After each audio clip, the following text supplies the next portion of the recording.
Hello cooking crazy channel में तमारू स्वागत है। आज बनावीशुं दाळवडानी रेसिपी जो ચોમાસામાં खावानी खूब ज मजा आवे छे। तो चलो रेसिपी शुरू करिए और रेसिपी पसंद आवे तो वीडियो ने लाइक और चेनल ने सब्सक्राइब करवानुं ना भूलता।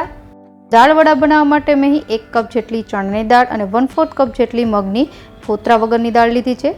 तो सौ प्रथम आपणे चणानी दाळने एक वासण में लई अने एक वखत पाणी नाखी अने एने साफ करी लेशुं अने त्यारबाद आ पाणी छे काढी लेवानुं छे। हवे आ चणानी दाळने आपणे 1 कप जेटलुं पाणी नाखी अने 2 થી 3 कलाक माटे पलाળી लेशुं।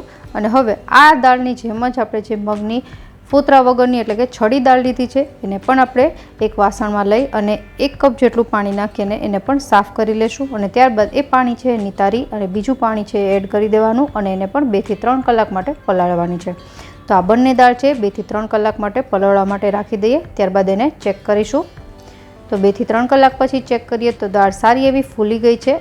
हवे आ दाळमांथी आपणे पाणी छे काढी लेशुं अने हवे जोईए तो अंगूठानी मददथी बंने दाळ सारी रीते भांगी जाय छे, एनो मतलब के सरस रीते पलળી गई छे।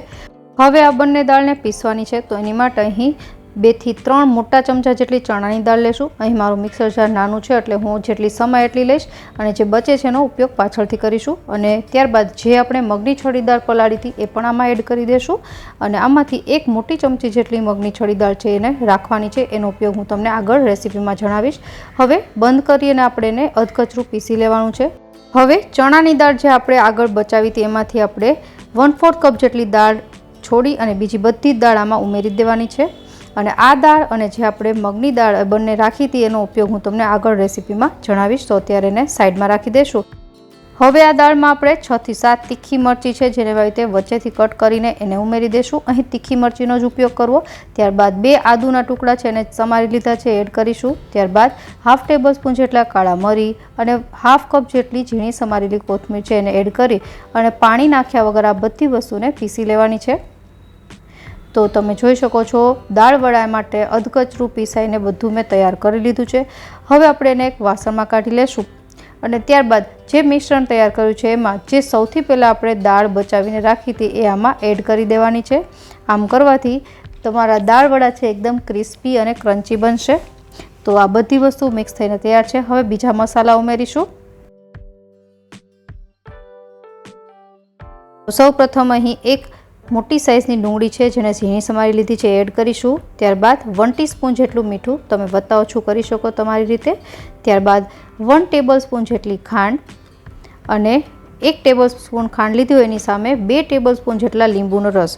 જો તમે ખાલી લીંબુનો રસ નાખવાના હોય તો ખાલી 1 ટેબલસ્પૂન નાખો અને ખાંડ હોય તો 2 ટેબલસ્પૂન। ત્યારબાદ 1 ટીસ્પૂન જેટલું લાલ કશ્મીરી મરચું, 1 ટીસ્પૂન જેટલું ધાણા જીરું પાવડર, 1 ટીસ્પૂન જેટલો ગરમ મસાલો અને 1/4 ટીસ્પૂન જેટલી હિંગ ઉમેરી અને બધી વસ્તુને સારી રીતે મિક્સ કરી લેવાની છે। દાળવડાનું જે મિશ્રણ છે એટલું કઠણ હોવું જોઈએ કે તમે હાથેથી એને તેલમાં મૂકી શકો। તો અહીં તમે જોઈ શકો છો આપણે પાણી વગર જ દાળ બધી પીસી છે એટલા માટે કઠણ છે આપણું દાળવડાનું મિશ્રણ તૈયાર છે। હવે વડા બનાવીએ। તો અહીં મીડિયમ ગેસની ફ્લેમ પર તેલ ગરમ કરી લીધું છે જેમાં આપણે વડા બનાવવાના છે। તો સૌ પ્રથમ આપણે અહીં હાથેથી જ આવી રીતે શેપ આપી અને તેલમાં વડા મૂકી દેશું અને આ જ સેમ પ્રોસેસથી આપણે બીજા બધા વડા છે આમાં રાખી દેવાના છે। જ્યારે વડા છે તેલમાં મૂકો ત્યારે દાજી ન જવાય એનું ખાસ ધ્યાન રાખવું। જો તમે પહેલી વાર બનાવતા હોય તો તમે ચમચીની મદદથી પણ વડા છે મૂકી શકો। હવે આપણે તેલમાં નાખ્યા બાદ વડાને તરત જ ફેરવવાના નથી। વડા થોડા ઉપર આવવા લાગે ત્યારબાદ એને ઝારાની મદદથી પલટાવવાના છે। તો તમે જોઈ શકો છો વડા ધીરે ધીરે ઉપર આવવા લાગ્યા છે।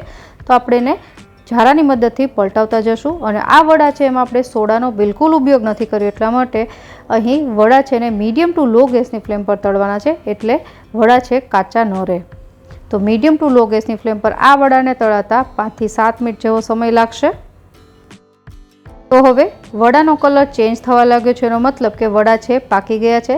તો બસ આપણે એને કાઢી લેશું અને આ વડાને એક પ્લેટમાં લઈ લેવાના છે। તમે ઈચ્છો તો તમે આ વડાને આમનામ પણ સર્વ કરી શકો છો પણ આપણે અહીં દાળવડા બનાવવાના છે એટલે બધા જ વડા તળાઈ ગયા બાદ હવે આપણે એક વાટકો લેશું જેમાં આ વડાને તમારે આવી રીતે પ્રેસ કરવાના છે જેનાથી એ ફ્લેટ થઈ જાય। તો આવી રીતે વાટકાની મદદથી આપણે બધા જ વડા છે એ ચપટા કરી લેશું। દાળવડા હંમેશા ડબલ ફ્રાય થતા હોય છે એટલે માટે વડા બની જાય અને ત્યારબાદ આવા ચપટા કરી અને ફરીથી એને તળવાના છે। તો બધા જ વડા છે મેં આવી રીતે વાટકાની મદદથી ચપટા કરી લીધા છે।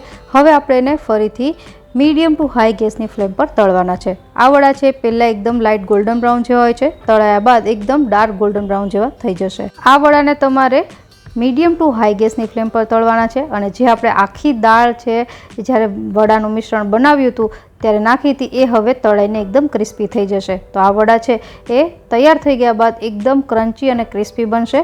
તો તમે જોઈ શકો છો વડાનો કલર ચેન્જ થઈ ગયો છે, એકદમ ડાર્ક ગોલ્ડન બ્રાઉન જેવા થઈ ગયા છે. તો બસ આપણી આ દાળ વડાની પહેલી બેચ છે તળાઈને તૈયાર થઈ ગઈ છે. એને આપણે કાઢી લેશું અને સેમ પ્રોસેસથી બીજા બધા જ વડા તળી લેશું. તો છે ને કેટલા આસાન બનાવવા.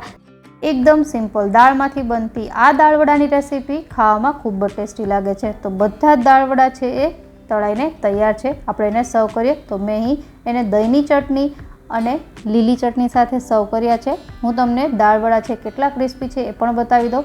તો તમે કાંટા ચમચીની મદદથી આમ કરશો તો તમે અવાજ સાંભળી શકો છો કે દાળ વડા કેટલા ક્રિસ્પી બન્યા છે. તો બસ આપણા આ દાળ વડા છે એ તૈયાર છે. આશા રાખું કે રેસીપી જરૂરથી પસંદ આવી હશે. મળીએ નવી રેસીપી સાથે, ત્યાં સુધી બાય.